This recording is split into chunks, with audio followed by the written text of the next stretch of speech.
Hai, bertemu lagi bersama saya di Regional RG. Kali ini kita akan mereview sebuah very viral yang mantap sih menurut saya dari Digital Alliance, yaitu DA Mecha Factor. Ya, ini dia keyboardnya yang kalian lihat tadi nyala-nyala. Penasaran bagaimana keyboardnya? Simak videonya sampai habis.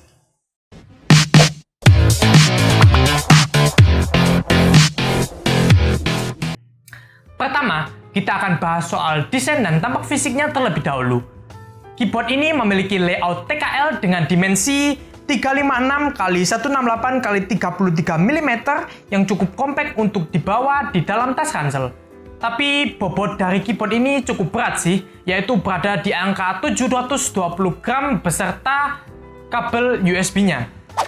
Oke, jadi mungkin teman-teman ada yang belum tahu TKL itu apa. Jadi TKL itu adalah 10 keyless atau keyboard yang numpadnya itu dipangkas atau dihilangkan untuk menghasilkan keyboard yang sekompak DA Mecha Factor ini. Dengan mengorbankan numpad, membuat keyboard ini menjadi lebih kompak dari keyboard full size kebanyakan.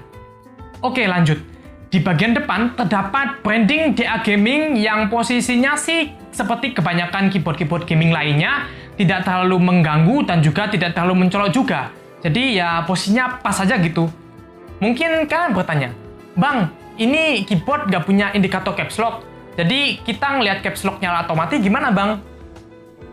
Sebenarnya sih ada untuk lampu caps lock-nya. Cuman dia ukurannya sangat kecil dan juga sayangnya banget, lampu ini hanya tertempel di PCB-nya saja, jadi tidak terdapat diffuser di bagian atas. Jadi kita cukup sulit untuk melihat dalam posisi saat kita mengetik seperti posisi mengetik biasanya lah, seperti itu. Jadi kalian harus tengok ke bagian lampu indikatornya untuk melihat apakah caps lock atau scroll lock aktif atau tidak. Untuk di bagian bawah keyboard, terdapat kaki yang bisa kita atur ketinggiannya satu tingkat. Dan terdapat juga kaki dari karet yang fungsinya untuk menambah grip ke alas yang licin supaya keyboard ini tidak berlarian kesana kemari dan tertawa. Build quality dari keyboard ini cukup solid dan kokoh menurut saya. Dengan bahan keseluruhan dari plastik ABS baik dari base dan keycapsnya, ditambah bobot dari keyboard ini yang cukup berat membuat keyboard ini makin solid dan gak gampang lari saat kita letakkan di surface yang licin dan kita menggunakannya dengan barbar. Karena ini keyboard mechanical, tentu kita harus tahu switch apa yang digunakan. Switch yang digunakan pada unit kami yaitu switch Otemu Blue. Karakter switch ini adalah clicky dan lebih berisik dari switch yang lain. Kalian bisa dengarkan suara dari switch ini pada cuplikan berikut ini.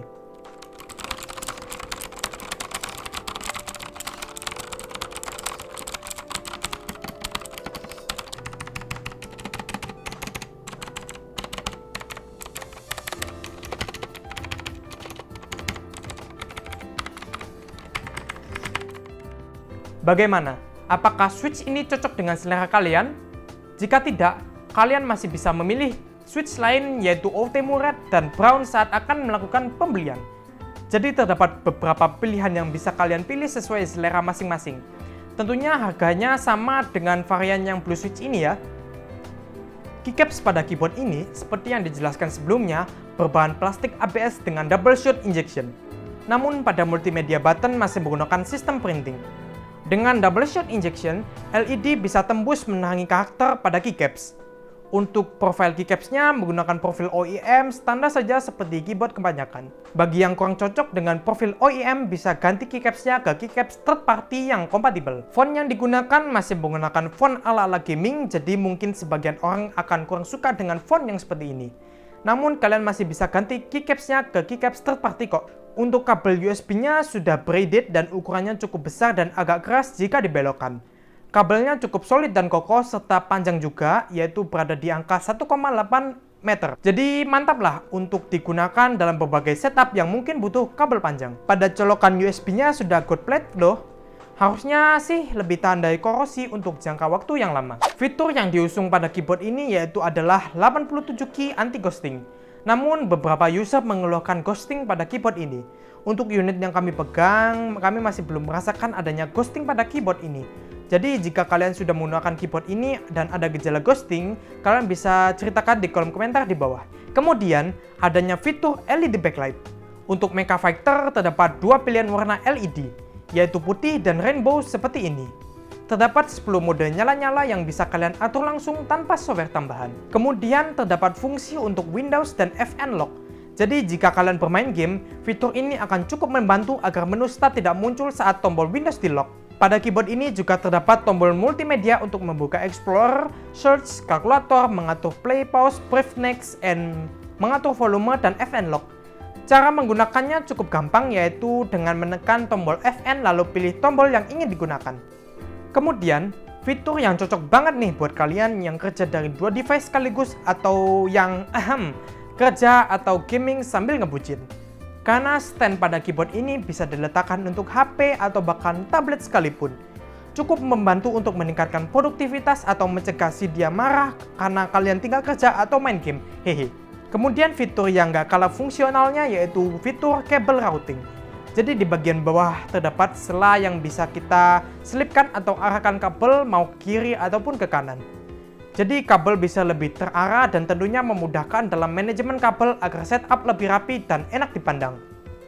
Oh ya, buat kalian yang nanya apakah ada softwarenya, sayangnya pada keyboard ini tidak ada software.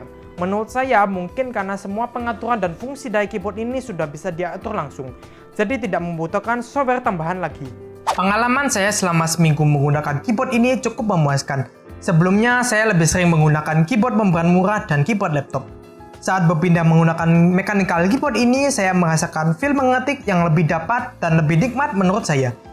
Kliki dan suara khasnya membuat pengalaman mengetik menjadi lebih asik dan secara tidak langsung menambah semangat dan produktivitas saya. Emang, Blue Switch tak pernah ingkar janji. Fitur yang dibawakan keyboard ini juga cukup fungsional. Tidak banyak, namun semuanya memiliki fungsi yang cukup bagus menurut saya. Walau memang keyboard ini masih belum bisa custom warna backlight-nya, namun menurut saya di harga segini saya nggak bisa minta banyak sih. Untuk fitur custom backlight standarnya sudah cukup menurut saya. LED-nya cukup kalem dan nggak terlalu bling-bling banget, jadi nyaman di mata walau dalam keadaan gelap dan brightness LED-nya paling tinggi. Untuk pelayanan after sales, kita mendapatkan garansi 1 tahun yang dapat menambah rasa aman jika keyboard ini kenapa-napa. Asal jangan karena human error aja sih. Harga yang harus kita bayarkan untuk keyboard ini adalah 260.000 saja. Beberapa seller memang ada yang menjual di angka 275.000 atau lebih. Namun untuk link yang saya sertakan di deskripsi adalah seller yang pasang harga di 260.000. Tenang, seller ini recommended kok. Saya juga beli di sini. Oke, mungkin sekian dulu untuk video kali ini. Semoga bermanfaat dan bisa menjadi referensi untuk teman-teman semua. Dan jangan lupa juga untuk like, share, dan subscribe jika dirasa video ini bermanfaat. Dan mungkin kalian ingin mensupport kami untuk selalu menghadirkan video-video yang bermanfaat setiap minggunya. Jangan lupa juga untuk berdiskusi dan berikan kritik dan sarannya di kolom komentar di bawah yang nanti akan saya balas satu-satu jika tidak selip dan saya tidak lupa.